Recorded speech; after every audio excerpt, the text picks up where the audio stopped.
Sejam todos bem-vindos ao canal Escola Dominical Brasil. Meu nome é Vanderlei Claudiano. Vou mandar um forte abraço aí para o meu amigo Lauro César de Mato Radice, tá bom?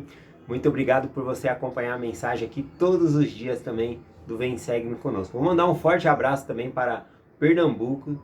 Pernambuco ele está passando por uma fase difícil lá, muitas chuvas, muitas casas inundadas, né? Eu conheço pessoas lá que tiveram que abandonar suas casas. Graças a Deus saíram com vidas, mas fica sempre aquela apreensão. Perderam, né, seus móveis ali, né? E o que sobrar também eles têm que ficar de olho quando a água está baixando ali para não sofrer saques, né, de outras pessoas, porque as casas estão vazias, né? Os bombeiros teve que retirar as pessoas de barco, helicóptero, né? E eu gostaria de pedir a vocês que pudessem se juntar a mim em oração pelos nossos amigos pernambucanos, pelos nossos irmãos. Então, que todos nós possamos orar por eles. É grande tristeza quando a gente vê os justos sofrendo, né? Pessoas que guardam mandamentos, que se esforçam, são pessoas que eu conheço que realmente guardam os mandamentos de Deus. E quando isso acontece, eu acabo pensando em algumas escrituras, tá bom? Que eu posso compartilhar com vocês. Por exemplo, semana passada a gente falou aqui sobre o pecado de Acã. O pecado de Acã trouxe maldição, né? Trouxe grandes consequências ruins para Israel. O exército de Israel sofreu por conta disso, por causa do pecado de Acã, porque o Senhor colocou como um coletivo, tá bom? Ou também quando Isaías, né, em Isaías 6, quando ele vê o Senhor numa visão ali, ele fala: ai de mim, porque sou um homem de lábios impuros e habito com um povo de lábios impuros. Então ele temeu ver o Senhor ali naquela hora. E o que eu posso tirar dessa lição é que o Senhor, muitas vezes, o justo sofre também, porque dos lados tem os iníquos também, tem pessoas. Quando eu falo iníquos, não significa pessoas também que estão cometendo grandes pecados. Nós sabemos que tem, né, em todas as regiões aí, atrocidades gigantescas, e essas coisas atraem maldição, né, vamos dizer assim, atraem consequências do pecado. E uma dessas consequências também são calamidades pela natureza, né? A falta de respeito com a natureza também traz essas coisas, né? Por exemplo, quando eu vou para casa do meu amigo, o Alexandre, eu passo numa comunidade, eu atravesso uma ponte, né? Que é um córrego a céu aberto. E um dia eu estava passando ali, a pessoa abriu a janela do córrego, eu estava bem na ponte, e jogou um saco de lixo, né? Nós temos lixeiro que passa na rua, é só esperar passar o lixeiro, jogar no córrego. Isso aí só polui mais, né? E atrai. Não tem nem o que falar. A gente tem que tratar com respeito à natureza também. Então, muitas coisas que acontecem é por conta de nós não tratarmos bem a natureza também. Bem, enfim, não estou julgando, mas o que nós podemos fazer para ajudar, né? Para que essas coisas não aconteçam ou sermos protegidos. Uma das coisas é ajudar as outras pessoas a se converterem ao Evangelho, que elas façam convênio com Deus. Como eu disse, não necessariamente todo mundo está em pecado, todo mundo está fazendo coisa ruim, mas todos nós temos coisas para melhorar e devemos fazer convênio com o Senhor, tá bom? Eu acredito que os problemas das nações, do Brasil, do mundo, eles se resolveriam se apenas todos eles se convertessem ao Senhor e começassem a guardar os mandamentos. Quando guardamos os mandamentos de Deus, nós somos prósperos na terra. Deus nos abençoa, tá bom? Então vamos continuar em oração aí pelos nossos irmãos em Pernambuco. Hoje a mensagem que eu vou compartilhar com vocês é bem especial. Quando eu falo, a gente está estudando essa semana aqui o livro de Juízes. E hoje eu vou compartilhar logo com vocês de entrada a escritura que eu mais gosto no livro de Juízes, a história que eu mais gosto, tá bom? É a história que fala aqui em Juízes capítulo 7, que fala a história dos 300, tá bom? Esse tema já foi até, tem filmes, seriados com esse nome, né? Os 300. Eu acredito que eles se inspiraram na Bíblia. Por exemplo, tem filme que é chamado Os 300, quando tem ali uma guerra, e era um número muito grande de inimigo contra eles. Então aquele rei, ele uniu 300 dos seus melhores homens e foram até uma passagem estreita, onde o exército inimigo teria que passar. E onde é estreito, né, eles não poderiam atacar com tanta gente, teria que ser pelo mesmo nível. Isso afunilaria, né, o número de inimigos, e eles conseguiriam ali fazer jus, né, fazer frente com aqueles inimigos, e eles vencem muitos e muitos ali. E aí fica a fama dos 300, né? Se com 300 conseguiu vencer milhares de pessoas, milhares de inimigos, Então, com 90 mil que eles tivessem ali, poderia vencer facilmente, serviu de ícone, né, para os outros soldados ali. Então, esse tema 300 aqui, tem vários filmes, seriados que falam sobre isso. Eu acredito que se originou aqui da Bíblia, porque é a história que eu vou compartilhar, de Gideão e os 300. Então, para falar o contexto histórico aqui, né, um pouco no capítulo 6 aqui, fala sobre que os midianistas, né, eles atacavam a casa de Israel. E a casa de Israel plantava, tinha suas plantações, e eles vinham em um número tão grande de inimigos que eles devastavam, né, as plantações ali. Era conhecido eles como gafanhoto. Gafanhoto sempre é sinal de praga, né? Vem e consome tudo. Também é usado como número, quando um exército é muito numeroso, parece aquela nuvem de gafanhoto, de modo que não dá para contar o quanto de inimigo é, tá bom? Então é mencionado que eles vinham e eles destruíam o fruto da terra e o mantimento de Israel. E por isso, né, Israel estava ficando muito pobre e passando necessidade por conta do exército dos midianistas, tá bom? Então, só para compartilhar com vocês aqui, né, o Senhor, então, ele vai chamar um homem para liderar, para expulsar todos os midianistas. Eu posso até ler aqui um versículo bem interessante. Vou só citar. Juízes capítulo 7, o versículo 12, ele menciona aqui, né, que o número de soldados dos midianitas era inumerável, era como gafanhoto, não dava para contar, tá bom? E também no versículo 5 e 6 aqui do capítulo 6, eu vou ler que é muito importante esse versículo aqui. Diz assim, ó: porque subiam com o seu gado e com sua tenda, e vinham como gafanhotos em tanta multidão, e não podia contar, nem eles nem os seus camelos, e entravam na terra para destruir. E assim Israel empobreceu muito pela presença dos midianistas. E então os filhos de Israel clamaram ao Senhor. Essa é a parte melhor do versículo. Os filhos de Israel clamaram ao Senhor, buscaram ao Senhor por causa da necessidade que eles estavam passando ali, começaram a se humilhar ao Senhor e buscar a ajuda do Senhor em oração. Tá bom? Então isso é muito importante. Mas aqui fala que era igual gafanhotos, não dava para contar. Como que era feita a contagem, né? Até hoje em dia também é feito assim quando para contar a floresta, para contar gado, tá bom? Como que era a contagem assim para saber o número do exército? Não dava para contar pessoa por pessoa, né? Eles iam numa montanha, na colina e avistava todo aquele vale cheio de soldados. Então, ele pega e calcula todo aquele vale, aquela massa de vale, e divide como, na mente mesmo, né? Divide como se fosse blocos, né? E faz uma divisão entre 10. Aí, entre aqueles 10 que você divide, você pega um bloco, né, daqueles e tem que contar quantos tem ali, depois multiplica pelos 10, para você saber quantos inimigos você está atacando. Só que se ainda estiver muito longe e for muita gente, você vai ter que se aproximar mais, e se for muito grande o número daquele pedacinho que você escolheu, né, quando você estiver perto vai ficar maior, aí você divide de novo em 10, aí você conta quantos tem naquele quadrado, e aí você multiplica pelos 10, que é aquela área, e depois mais 10 pela outra área, que é toda ali. E olha, era tanta gente que não dava para contar, tá bom? E eu quero fazer uma conta com vocês aqui para saber quantos inimigos eles estavam derrotando, tá bom? Lutando aqui. Porém, a própria escritura diz que era como gafanhotos e não dava para contar. Mas lá no capítulo 8, tá bom? É mencionado que quando Gideão ele consegue expulsar, né, esses midianistas da terra ali, depois vem a tribo de Efraim se junta a eles, né? Depois eu quero compartilhar essa mensagem com vocês, porque a tribo de Efraim foi convidada para entrar nessa guerra e elas não vieram, não quiseram participar, tá bom? Mas depois que Gideão colocou para correr, que já estava matando os inimigos, eles se juntaram ali e começaram a falar: por que vocês não nos chamou para a guerra? Por quê? Né? Interessado ali no despojo de guerra ali também tem essa questão. Bom, mas enfim, é mencionado no capítulo 8 de Juízes que eles mataram ali 120 mil, né, soldados lá entre os midianistas e os outros inimigos que ele tinha. Então olha só, ali no capítulo 7 e no capítulo 6 não dava para contar.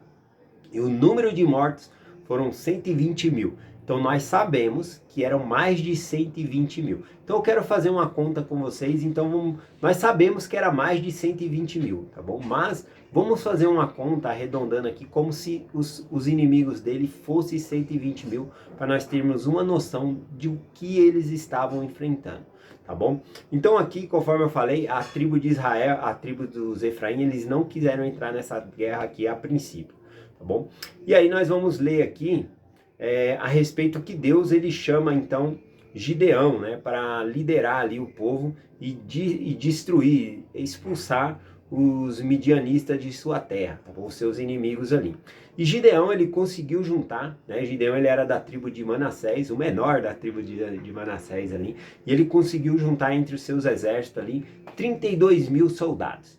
Tá bom? Então eu vou ler o versículo aqui que é bem importante, Juízes capítulo 7, versículo 2 e o versículo 3, diz assim: E disse o Senhor a Gideão: Muito é o povo que está contigo, para dar-te aos midianistas em tuas mãos, a fim de que Israel não se glorie contra mim, dizendo: A minha mão te livrou.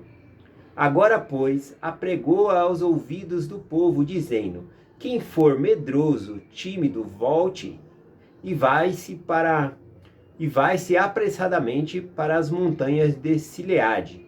E então voltarão o povo, e voltaram-se do povo 22 mil, e só ficaram 10 mil. Então olha a situação aqui.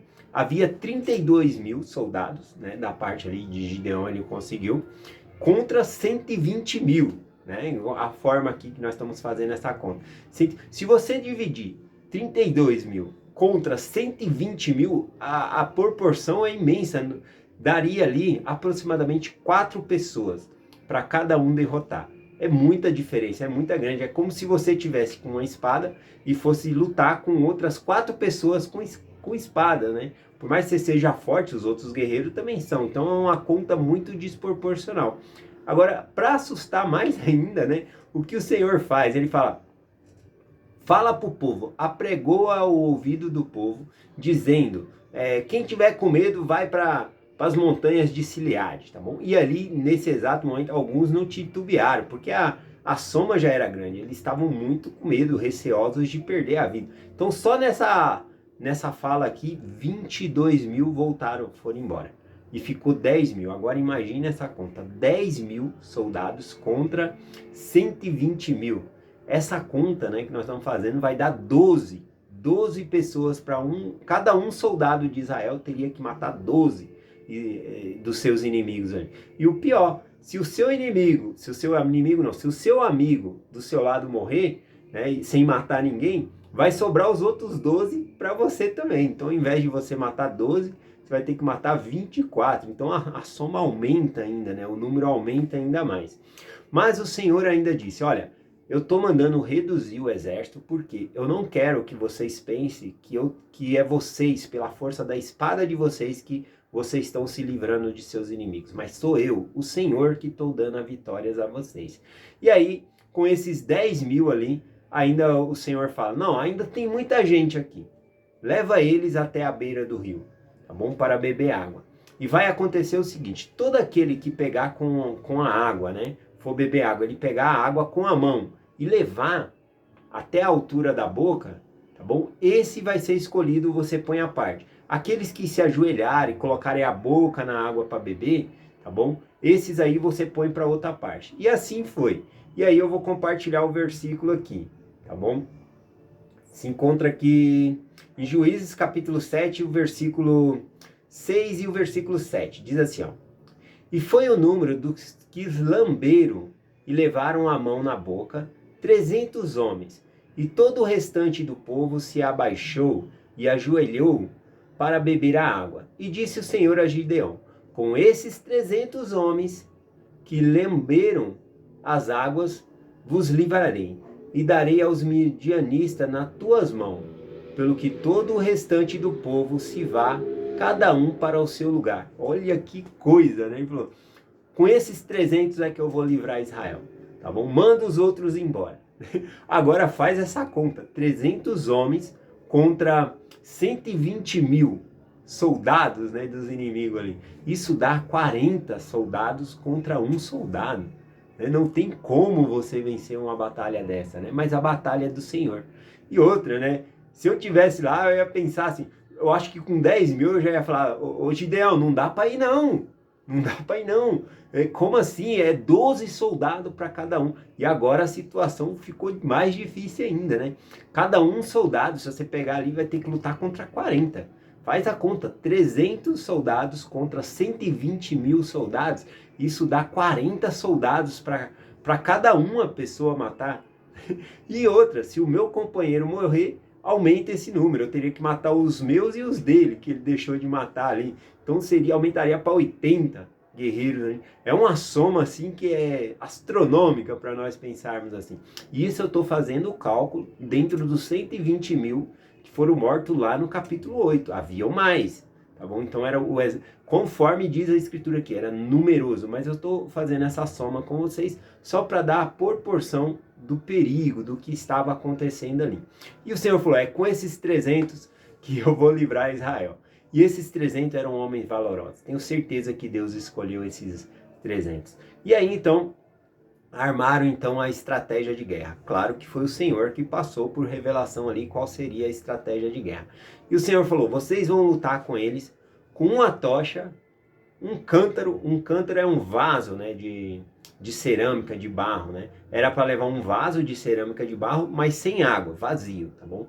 Uma tocha e também uma buzina. É com buzina que vocês vão vencer esses homens aí. Nossa, que coisa, né? Já pensou você ir para uma guerra dessa e ainda levar o quê? Buzina, uma tocha e cântaro?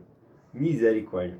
Então essa era a estratégia, era para eles chegarem à noite, né, na madrugada ali, chegarem à noite com essa tocha, e com a tocha era para os inimigos não verem eles chegando, era para eles pegar o vaso e cobrir a tocha. Então a luz ficaria escuro, né? A tocha ficaria ali dentro do jarro e eles segurando ali na tocha com a mão, então eles não veriam que os 300 estavam chegando perto ali. Então eles estavam cercando o acampamento assim, chegaram na colina e cercaram os 300, todos separados. E Gideão falou, olha, o que eu fizer, vocês vão fazer igualzinho. E do outro lado ali na mão, eles tinham uma buzina na mão, tá bom? E aí então eles chegaram ali e ficaram no alto da colina espalhados, os 300. E aí então, Gideão grita, né? Vamos ler o versículo aqui que eu gosto bastante. Eu vou ler aqui, Juízes capítulo 7, versículos, a partir do versículo 20, diz assim, ó. E assim tocaram os 300, do esquadrão a buzina, e partiram os cântaros, e tinham em suas mãos, e à esquerda tocaram, e à esquerda com a tocha, e na sua mão direita a buzina, que os tocavam, e exclamavam, espada do Senhor e por Gideão. E ficou cada um no seu lugar, ao redor do acampamento. E então todo o exército se pôs a correr e gritando, fugiram. E tocando, pois, os 300 a buzina, o Senhor voltou a espada um contra os outros. Isso por todo o acampamento. E o exército fugia para Zererá, e até Betsade, até os limites de Abel-Moala, né? Então, aqui o que está compartilhando, né? Falou, olha, o que eu fizer, vocês vão fazer. Então, chegar lá com esses cântaros, e aí cercaram ali, né? Ficaram na colina ali, fazendo em 3 quadrão, né? Separaram em 3 grupos ali. E aí, Gideão falou, o que eu fazer, vocês fazem. E aí, naquela madrugada ali, Gideão gritou, espada do Senhor e por Gideão. E aí todos aqueles 300 gritaram, espada por Gideão, e espada pelo Senhor e por Gideão. Né? E aí isso chamou a atenção de todo o exército midianista ali, né? E aí então ele pegou o vaso que estava na mão dele e jogou no chão quebrando. Isso aí os 300 pegou também e jogou, né? Isso fez um estrondo, fez um barulho muito alto. E quando eles pegaram aquele vaso e quebraram, as tochas ficaram aparecendo, acesa na mão dele ali. Então eram várias tochas, 300 tochas espalhadas ali né, no morro ali. Então, imediatamente, os midianistas começaram a fugir, né, porque pensaram que eram muitos soldados que estavam ali para atacá-los, né? Naquela escuridão, eles não perceberam que tinha 300 homens lá, né, na colina. Então, eles começaram a correr. E aí Gideão soprou a buzina e todos os outros sopraram a buzina. Então eles pensaram que os inimigos já estavam do lado deles ali. E aí eles começaram a virar a espada um contra o outro. Eles começaram a se matar uns aos outros. E começaram a fugir e se matar, fugindo e se matar. E então aqueles 300 foram perseguindo eles e expulsando eles, né? Com aquelas tochas, indo embora. E desse dia o Senhor livrou Israel, né? Com 300 homens. Essa é uma história que eu amo dentro das Escrituras e eu quero compartilhar com vocês essa mensagem, né?